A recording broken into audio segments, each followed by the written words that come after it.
I really want to figure this out where I can do it in the right time frame, but also like not rushing anything. And I just want to get out of here. Some crimes shock the world because of their brutality. Others because of who committed them. But the Chris Watts case continues to haunt millions for a different reason. The chilling normalcy. A quiet neighborhood. A smiling family. A man who appeared ordinary in every way, until the truth shattered everything. We've all seen the interviews. We've heard the police interrogations. We know the outcome. What you're about to hear was never meant for the public. Behind prison walls, away from cameras and courtrooms, Chris Watts spoke freely, not to detectives, not to the media, but to his own lawyer. In this recorded conversation, the man who once appeared calm and emotionless begins to reveal cracks in a story the world thought it already knew. This is not a confession caught on tape. This is not a police interrogation. This is a private conversation. And sometimes those are the moments where the truth slips out. As you listen, pay close attention to what is said and what is carefully avoided. Because in true crime, silence can be just as loud as words.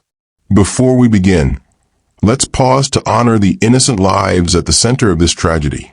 Shanann Watts, her daughters Bella and Celeste, and unborn baby Nico. May their souls rest in peace. May their memory live on beyond headlines and court documents. And may their story serve as a reminder of the value of every life. If you're watching with us, please type Amen in the comments as a sign of respect. And let us know where you're watching from, so together we can remember them across borders and time zones. If you appreciate true crime content that focuses on real audio and real cases, subscribe to the channel and turn on notifications.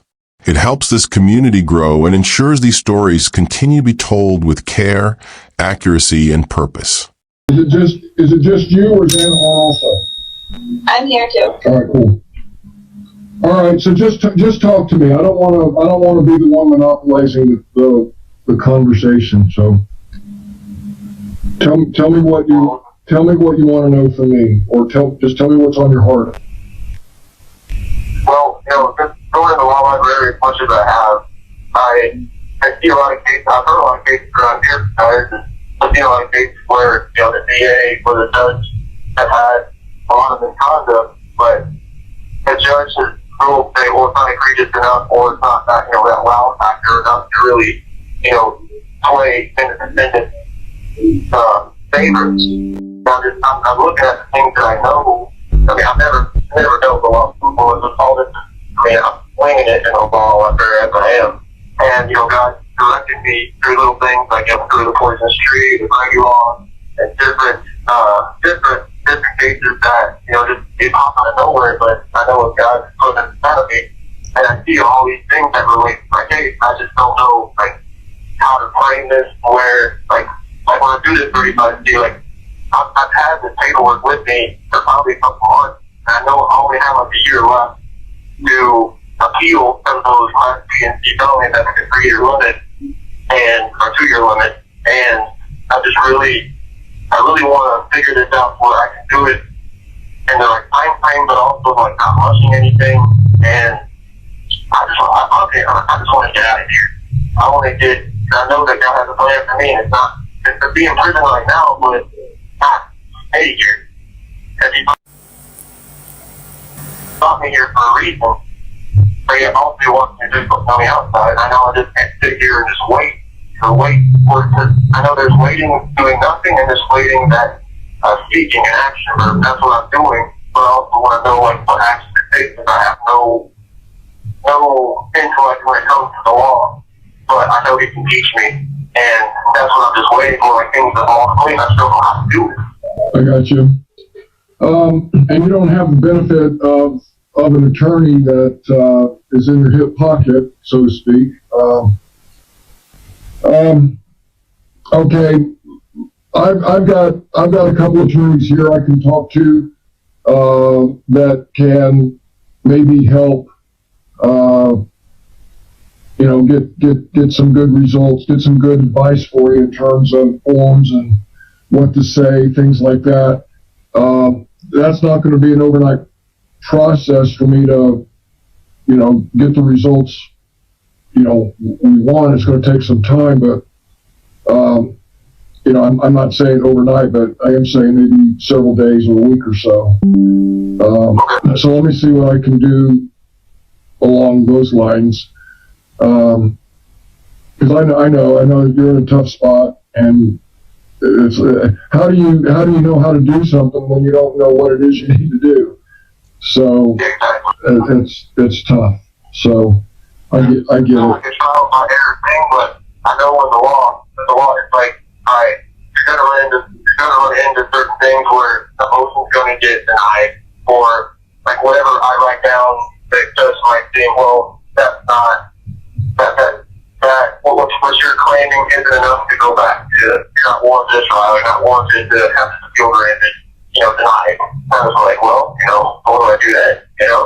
Yeah. And I don't want to get disheartened when that happens. I know it'll probably happen at some point, but not all motions are all appeals or granted. That's why I want to make sure I write this the right way.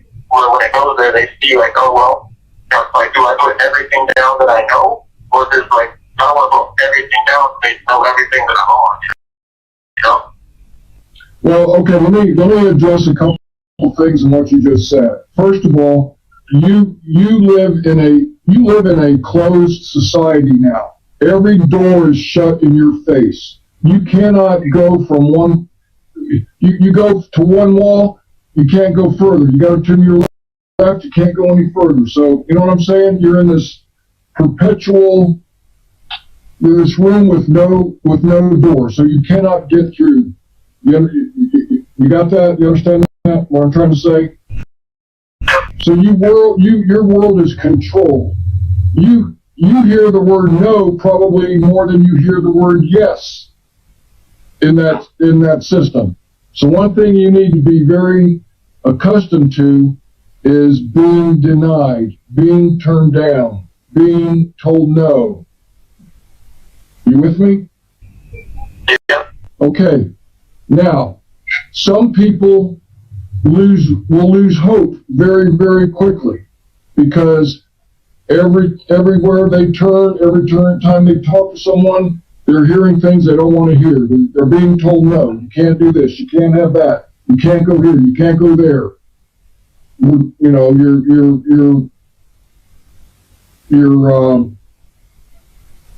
Whatever legal action you're trying to do. Attorney call may be monitored and recorded. Whatever you're trying to do, you're always being told no. What you can't do is allow yourself to lose hope. Don't take no for an answer. And don't give up the first time you're told no. You understand? Yeah. So the key in all this is you got to be strong. You got to be physically strong. You got to be mentally strong. And you've got to understand that, you know what? You're the underdog, but underdogs can win. They can be a dog in the fight. So I want you to get this attitude that no matter what you do, we're not going to take no for an answer. They tell us no, we're going to try again. They tell us no again, we're going to try again. You just got to keep persevering and don't lose hope, okay? Because I tell you what, you lose hope, you lose your life. All right? So just keep a positive attitude about all that, and don't take any steps back. Just keep moving forward. Even if it's a small step, move forward and not backward. Okay? Okay. Just like in my devotional today, it was mentioned Esther. It was a door of hope, and the Lord was speaking to Esther, and she was saying to the Lord, I've led you to the wilderness. I will plant in that wilderness vineyards. If you go through the valley of Core, which is the valley of trouble, I will put a door of hope. Even though you're in a wilderness, you're going to plant vineyards in that wilderness. Though you're in the valley of trouble, there's going to be a door of hope in that trouble. That's great. Well, I'm proud of you. Good job. Keep that up. Keep your nose in that book too. Oh well. Yeah. So, Chris, what were you saying before we got cut off about when he asked, I can't remember what it was, but you were talking about the evidence and your confession that wasn't true. Well, I just know that like, I've never experienced anything like this before. Like from the tragedy that happened, from the law enforcement, the interrogation, the jail, the prison, all this was new. All this was new. And I know that even though I've never had something like this happen before, I knew the shock and the trauma was there in my mind. I didn't know how to process it. Every question that they asked me, I was just agreeing with them and just going along with what they said because, like, well, I guess you got to tell them something. And even when they came here to prison and interrogated me, they were in the street clothes acting like they were just talking to me when in retrospect they were actually interrogating me again. And I know for a fact that, that interrogation at NIU, because they were here in Wisconsin, they're all based. So all that is like null and void, but still, they're going to try to use all this stuff against me. But I know that from that interrogation to the first one, and all that was like a coercive type psychological intimidation of someone that, had never been in that situation before, and they just used that to their advantage. Well, Chris, what you witnessed firsthand is is a game. It's like getting back to the old biblical days where you've got the big Roman soldier in the pen with the little guy, and you're fighting for your life, and you don't know what to expect, but that's a terrible analogy, and I'm sorry, but I'm just saying, you just didn't know what was going on, and it's a game. That's what I tell so many people. This is a game that they're playing. You are the prey. They're the hunter. You're the prey, and they've got you exactly where they want you. And most times they're going to get what they want, because you know what? They keep you for hours. They deprive you of your basic needs. And as every second that you're with them in that chair and they're bearing down on you, your mind is actually deteriorating. Your mind is playing games against you. And that's why we have so many times where people give confessions for things that they just did not do. And it's because, you know what? They want to get out of there. They want to just tell them what they need to know, what they're asking, what they're interested in, so they can get out and go home. Well, you know what? Guess what doesn't happen? They don't go home. And their life is forever changed. So it's... After I told them what they wanted to hear, then they offered me food. Exactly. So strange. But the thing I know, like where you're talking about playing a game, is when the TBI agent and the FBI agent, like when the TBI first, the woman, when she questioned me for hours, and then after those hours of interrogation, she puts on a polygraph on. And then I'm like, exhausted at this point. And then after that, I'm sitting in there alone, and I hear them. It's the phone intercom doesn't pick it up. I hear them outside the door. The FBI agent comes up to, "Oh, how did you do?" And she said, "Oh, we did pretty good, but I think we get some more out of them." And they come in with this game face and say, "Okay, you lied." I'm thinking to myself, wait, I thought you just sounded pretty good. And I didn't question about it. I just believe what she said and they said I made it. But I know for a fact she said, you did pretty good, but I think we get some more out of them. I was like, I'll only think about this stuff way after it happened. All right, Chris, that's a little game. I can tell you for a fact that they did not administer the polygraph in the proper way. You should have been on the top of your game, mentally, physically, spiritually, when they gave you that polygraph. You should have had a good night's rest. You should have, before they gave you that polygraph. So I don't trust the polygraph. I don't trust the results. And they use that as a hammer over your head to scare you, because the polygraph scares everyone because of its reputation. We can talk more about that later. Yeah. Well, thank you for taking another call. I think got like 30 seconds left, but I know that, you know, God can lead me on how to write this thing up to get it back. And I know that thank you for helping me and just going into that discovery. I mean, you don't have to do it, but you're doing it. I just believe that you got to. So Chris isn't going to get out. He's in for 3-4 life sentences. There is talk of, oh my God, he should never get out. Why is he getting out? Why is he even thinking about it? Why is he talking too long? He's never going to get out. Every single prisoner goes to the library, gets the law books, and becomes a star lawyer. They think they can look at a technicality on their case, get themselves out, and they're going to go be home within a year. It doesn't happen like that. Oh, they didn't sign this witness statement. They didn't sign that. They didn't sign this form.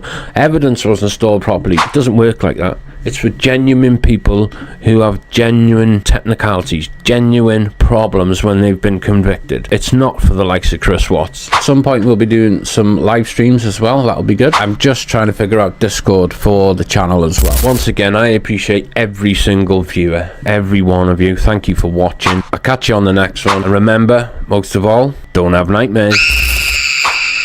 If that hasn't recorded, that'll be the third time, and I'm going to flip a lid.